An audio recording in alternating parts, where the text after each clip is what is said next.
오늘은 사도행전 1장 1절에서 11절 말씀까지 함께 읽으시겠습니다. 같이 읽습니다.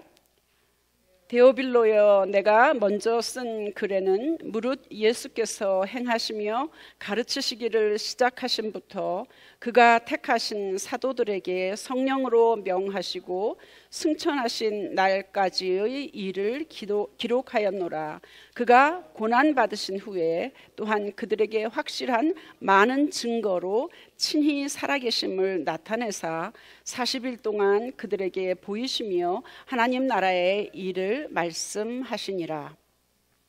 사도와 함께 모이사 그들에게 분부하여 이르시되 예루살렘을 떠나지 말고 내게서 들은 바 아버지께서 약속하신 것을 기다리라. 요한은 물로 세례를 베풀었으나 너희는 몇 날이 못되어 성령으로 세례를 받으리라 하셨느니라. 그들이 모였을 때에 예수께 여쭈어 이르되 주께서 이스라엘 나라를 회복하심이 이때니까 하니 이르시되 때와 시기는 아버지께서 자기의 권한에 두셨으니 너희가 알 바 아니요 오직 성령이 너희에게 임하시면 너희가 권능을 받고 예루살렘과 온 유대와 사마리아와 땅끝까지 이르러 내 증인이 되리라 하시니라. 이 말씀을 마치시고 그들이 보는데 올려져 가시니 구름이 그를 가리어 보이지 않게 하더라. 올라가실 때에 제자들이 자세히 하늘을 쳐다보고 있는데 흰옷 입은 두 사람이 그들 곁에 서서 이르되 갈릴리 사람들아 어찌하여 서서 하늘을 쳐다보느냐. 너희 가운데서 하늘로 올려주신 이 예수는 하늘로 가심을 본 그대로 오시리라 하였느니라. 아멘. 하나님의 말씀입니다. 오늘 설교의 제목은 예루살렘을 떠나지 말라입니다. 예수님이 하신 말씀 그대로 예루살렘을 떠나지 말라입니다. 식당에서 몇 사람이 스테이크를 시켰대요. 그러니까 웨이트리스가 와서 한 사람 한 사람한테 고기를 어떻게 요리해 드릴까요? 물어봤더니 어떤 사람이 well done, 푹 다 익혀주세요 얘기했대요. 옆에 있는 사람한테 또 물어보니까 반보다 조금 더 익혀주세요. medium well 그랬어요. 그 옆에 또 사람한테 물어보니까 반보다 조금 덜 익혀주세요. medium rare 그랬어요. 마지막 사람한테 또 물어봤어요. 어떻게 고기를 요리해 드릴까요? 최선을 다해주세요 그러더래요. 이때 저는 엄청 웃었거든요. 여러분 별로 안 웃으시죠? 최선을 다해주세요 그랬답니다. 동문서답입니다. 마지막에 대답한 사람은 그렇죠? 무지하기 때문에 식당에서 뭘 물어보는지도 몰랐고 스테이크 요리를 어떻게 하는지도 몰랐기 때문에 그 사람은 몰랐기 때문에 아무튼 그렇게 물어보니까 최선을 다해주세요 이렇게 대답을 했다는 거 아닙니까? 그런데 꼭 몰라서가 아니라 때로는 우리 속에 일정한 경험, 정보, 나름대로의 문화 이런 게 가득 가지고 있기 때문에 상대방이 어떤 말을 물어보아도 그 일문일답을 못할 경우가 참 많이 있습니다.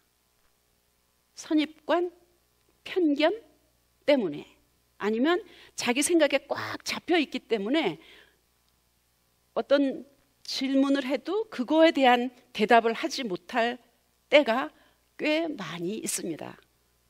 저도 그렇고 여러분도 아마 그럴 때가 있을 겁니다. 아니 나는 전혀 그렇지 않아 이렇게 하시는 분도 사실은 그럴 수가 얼마든지 있습니다.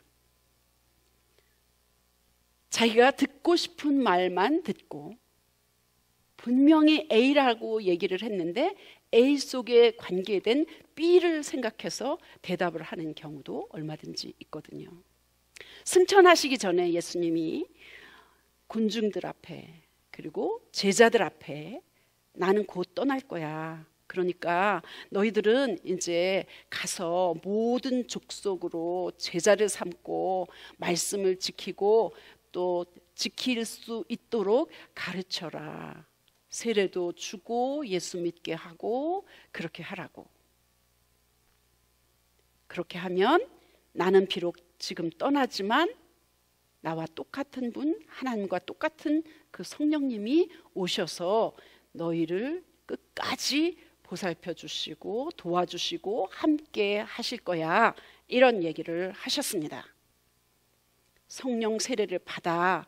그러니까 나는 가더라도 내가 명령한 모든 것들을 행하라. 이렇게 얘기를 하셨습니다. 그런데 그 당시는 어떤 상태였었느냐 하면 이스라엘 사람들이 로마의 지배를 받고 있었던 때였습니다. 그래서 이스라엘 사람들은 모두에게 염원, 강한 소원이 있었습니다. 우리나라가 예전에 36년인가 일본의 지배를 받았을 때와 비슷하게. 그래서 이스라엘 사람들은 우리가 언제나 해방될까? 언제나 그때가 올까? 이걸 끊임없이 생각하고 있었을 때였어요. 그래서 예수님이 성령님을 보내실 거야. 나는 떠날 거야. 그러니까 내가 명령한 것을 또 열심히 행해. 그러면 성령님이 끝까지 너희와 함께 하실 거야. 이 얘기를 했는데 제자들은, 사람들은 어떻게 알아들었냐 하면 이때가 곧 우리나라가 해방될 때구나. 이렇게 얘기를 한 거예요. 그렇게 잘못 알아들었습니다. 이때가 우리가 해방될 때입니까? 이렇게 물어봤다는 거예요. 동문서답이지요. 그렇죠? 그런데 제자들은 어떤 사람들이었습니까? 3년 동안 예수님을 쫓아다니면서 예수님이 행하신 기적도 보았고 예수님이 가르치시는 모든 것들을 다 배웠고 병자들을 고치는 것들을 보았고 예수님에게 그런 능력도 받아서 또 자기도 기도하면서 다른 아픈 사람들을 고쳐주기도 했었던 제자들 아니었습니까? 그리고 예수님이 십자가에 죽으신 것을 눈으로 분명히 보았고 살아난 것을, 부활하신 것을 분명히 보았습니다. 그리고 부활하신 예수님과 40일 동안 이곳 저곳에서 만나기도 했습니다. 그분의 이야기를 듣기도 했습니다. 어떤 이야기? 하나님 나라의 이야기를 들었습니다. 그렇게 한 제자들인데도 엉뚱한 소리, 동문서답을 하고 있지 않습니까? 이게 우리하고 무슨 상관이 있을까요? 교회 오래 다녔습니다. 헌금 생활 잘했습니다. 새벽 기도도 꼬박꼬박 다녔습니다. 친교 봉사도 정성껏 했습니다. 그런데 성령 세례 받아라, 예루살렘을 떠나지 말라, 무슨 말인지 모르는 사람 너무나도 많습니다. 여러분 다 아세요? 사도행전은 의사였던 누가가 기록했습니다. 사도행전을 기록하기 전에 사복음서 중에 하나인 누가복음을 기록했습니다. 누가복음에는 예수님의 탄생, 그런 과정, 그리고 부활하신 이야기, 그리고 승천하기 직전까지 계속해서 기록하고 있습니다. 누가는 또한 이제 사도행전을 와서 예수님이 승천하실 때부터 성령이 오셔서 초대교회가 어떻게 탄생되었는지, 그리고 성령이 오셔서 많은 사람들, 초대교회 사람들에게 어떤 일을 하셨는지, 그리고 선교 복음 전파에 어떻게 성령님이 역사하셨는지를 자세하게 누가는 사도행전에 기록하고 있습니다. 부활하신 뒤 40일 동안 예수님은 계속해서 어떤 말씀을 전하셨냐? 하나님 나라의 일, 하늘나라의 일을 계속 말씀하셨습니다. 그리고 이제는 승천하시기 직전에 제자들에게 뭘 부탁하셨냐, 뭘 명령하셨냐? 성령 세례를 받으라고 말씀하셨습니다. 그냥 성령을 받으라가 아니라 성령 세례를 받으라. 성령에는 성령 세례가 있고 성령의 감동이 있고 성령의 인도하심이 있고 성령의 가르치심이 있고 뭐 여러 가지가 있는데, 성령은 옛날에도 있었어요. 하나님께서 말씀으로 천지를 창조하실 때에, 사람을 창조하실 때에 흙으로 사람을 지으셨잖아요. 그리고 나서 하나님의 숨을 불어넣으심으로 말미암아 비로소 영을 가진 생명체가 되었다고 말씀하고 계십니다. 창세기에. 그런 것처럼 영적인 존재가 되기 위해서는 하나님의 영, 성령이 인간의 몸에 들어오셨습니다. 구약에도 곳곳에 성령이 어떻게 일하셨는지, 성령 받은 사람들이 어떤 사람들이고 어떤 일을 했는지가 곳곳에 언급되어 있습니다. 신약 성경에도 보면 성령이 아니고는 예수를 주라고 시인할 수 없다. 성령이 아니고는, 하나님의 영이 아니고는 아무도 하나님께로 올 자가 없다.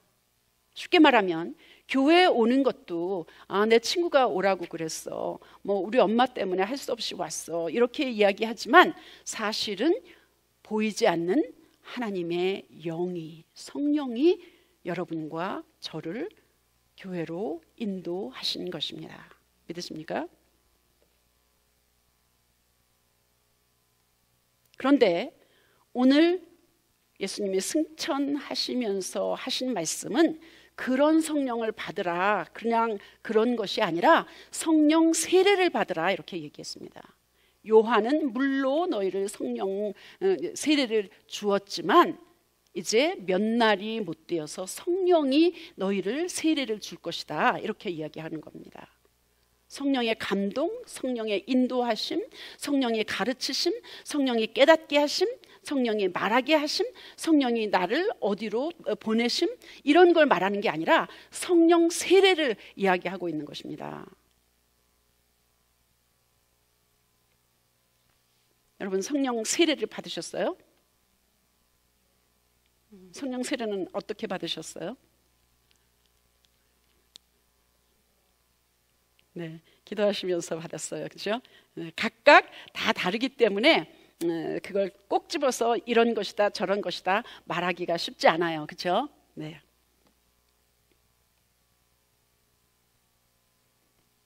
우리 교단에서는 세례를 받을 때, 물 세례를 받을 때 이렇게 저기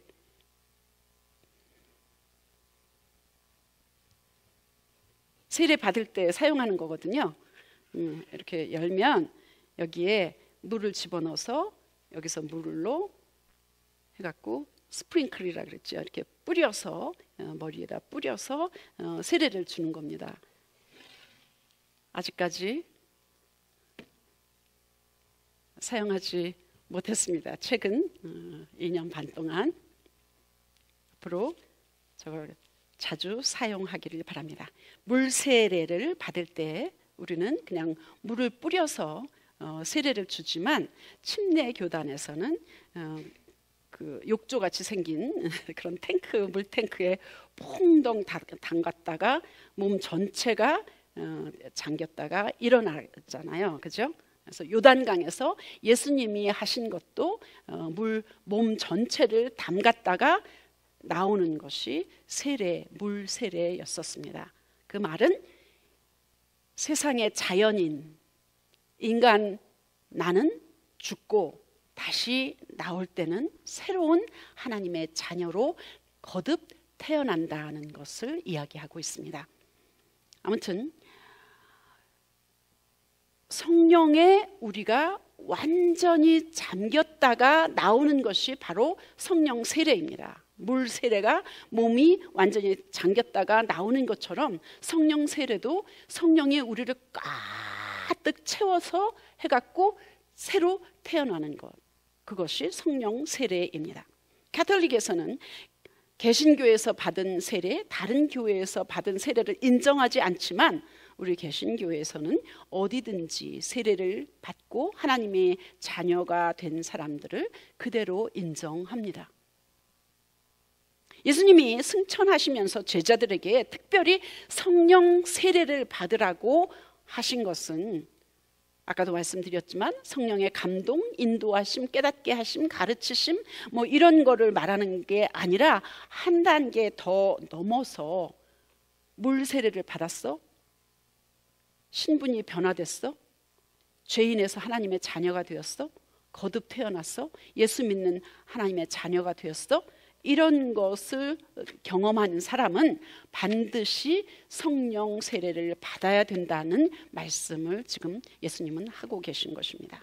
제자들이 이걸 안 받은 상태라서, 성령 세례를 받지 않은 상태라서 베드로가 예를 들면 예수님의 죽음도 보았고 부활하신 것도 보았지만 고기 잡는 대로 다시 쫓아갔잖아요. 그리고 예수님을 3번이나 부인했잖아요. 성령 세례를 받기 전이었습니다. 그러나 베드로가 성령 세례를 받고 난 뒤에는 그가 설교할 때 3,000명이 하나님 앞에 돌아왔고 나중에는 결국은 순교까지 할 정도로 그렇게 헌신하는 예수님의 제자가 되었습니다. 그러면 어떻게 성령 세례를 받습니까? 아까 우리 권사님 말씀하신 대로 기도할 때 성령 세례를 받았습니다. 사모하는 자에게 주십니다. 나 뭐 그런 거 필요 없어, 안 받아도 돼, 이런 사람한테는 가지 않고요. 사모하는 자에게 주십니다. 기도할 때 주십니다. 회개할 때 주십니다. 영적인 사건이기 때문에 한마디로 설명하기는 매우 어렵습니다. 준 자와 받은 자는 알 수 있습니다. 준 자와 받은 자밖에 모르기 때문에 체험하는 것입니다. 받는 겁니다. 느끼는 겁니다. 경험하는 겁니다. 한 번도 먹어보진 않은 그런 음식을 막 설명을 해. 재료는 이렇고 저렇고 해갖고 볶아갖고 뭐 달달 볶아서 이러고 저러고 이렇게 해갖고 하는 게 아니잖아요. 그냥 딱 먹어보면 아는 거잖아요. 먹어본 사람하고 먹어보지 않은 사람은 다르잖아요. 성령 세례도 마찬가지입니다. 근데 성령 세례를 받기 위해서 회개하고 기도하고 사모해야 된다고 했는데 예수님은 특별히 뭐라고 말씀하셨죠? 오늘 설교의 제목처럼 예루살렘을 떠나지 말라, 그렇게 말씀하십니다. 성경에 나오는 예루살렘, 베들레헴, 뭐 시온 이런 것은 그냥 쉽게 분명히 이스라엘에 실존하는 그런 장소의 이름이기는 하지만 우리에게 주는 영적인 의미는 그냥 쉽게 교회라고 생각하시면 됩니다. 나오미가 가뭄이 심했을 때 모압 땅으로 갔다가 남편 잃고 두 아들 잃고 결국은 베들레헴으로 돌아오지 않았습니까? 믿음의 사람, 하나님이 사랑하시는 자녀가 교회를 떠나면 고난을 겪습니다. 다시 하나님의 품으로 돌아오는 것이 결국은 예루살렘을 떠났다가 다시 돌아오는 것, 교회를 떠났다가 다시 돌아오는 것, 하나님을 떠났다가 하나님의 품으로 다시 돌아오는 것입니다. 예수님이 부활하신 후에 40일 동안 지상에 계시면서 계속해서 하나님 나라의 일에 대해서 이야기하셨습니다. 마태복음 28장 19절에 예수님이 유언처럼 말씀하신 것은 가서 모든 족속으로 제자를 삼아라, 복음을 전하고 세례를 주고 말씀을 가르쳐서 지키게 하라, 지상 대명령입니다. 그런데 이 명령을 받아서 행하려면 반드시 성령을 받고 성령 세례를 받고 성령의 또 충만함을 받아야지 이런 일을 할 수 있는 것입니다. 그냥 되는 것이 아니기 때문입니다.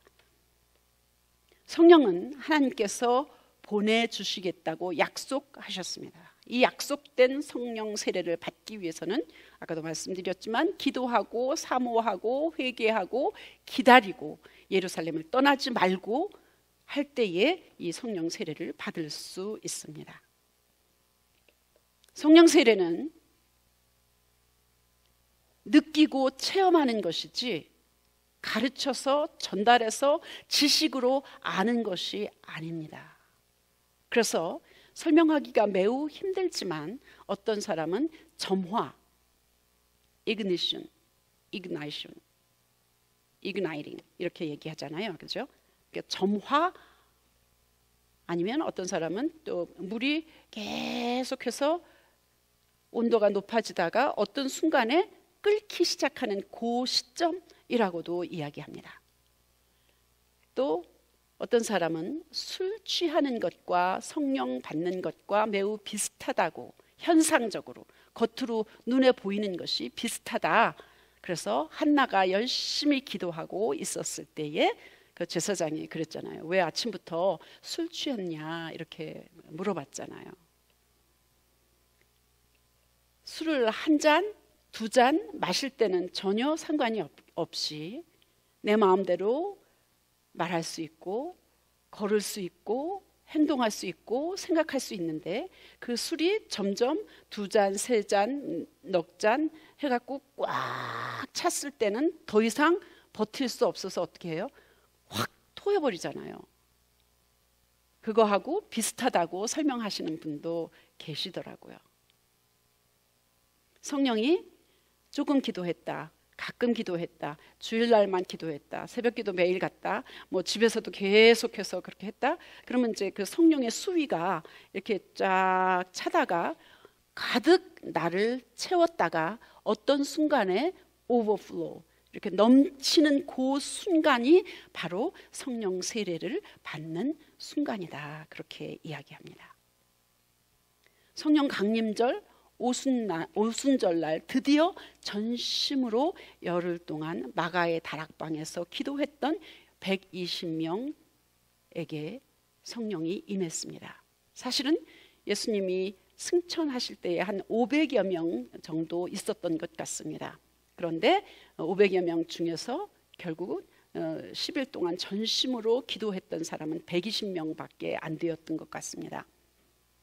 물론 예수님이 마지막으로 남기신 말, 하나님이 약속하신 성령 세례를 받으리라는 말이 정확한 뜻이 뭔지 몰랐을 것입니다. 그들도.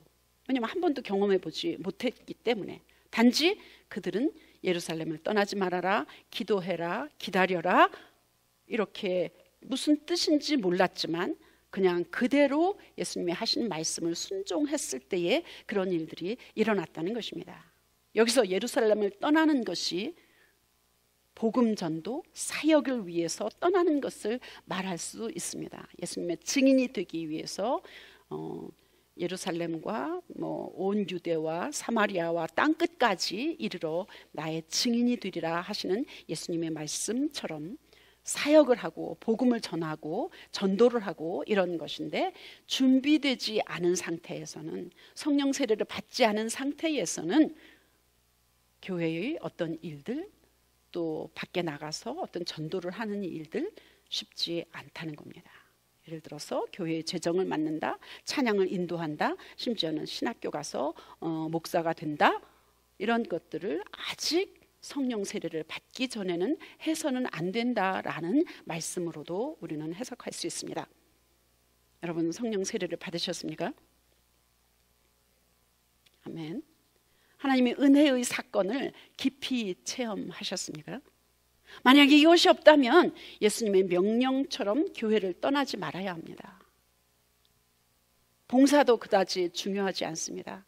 봉사보다는 오히려 하나님 나를 긍휼히 여겨 주옵소서, 내가 사모합니다, 나를 성령으로 충만케 해주시고 나를 성령 세례 받게 해 주시옵소서, 그렇게 기도하는 것이 중요합니다.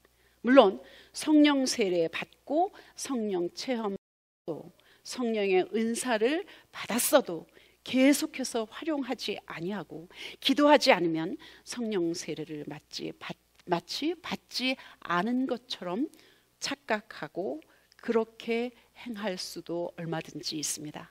그래서 나중에 성령의 열매, 그 다음에 성령의 충만에 관해서 또 여러분과 함께 나누려고 합니다. 교회 다니면서도 전혀 감동 없어, 열정도 없어, 감격도 없어, 감사도 없어, 기쁨도 없어, 그냥 그렇게 교회에 다니는 것뿐이야, 이렇게 하는 사람 얼마든지 있습니다. 그래서 사도행전 19장에 보면 에베소 교인들에게 바울이 여러분은 믿을 때에 성령을 받았습니까? 여기서 성령을 받았다는 것은 성령 세례를 말하고 있습니다.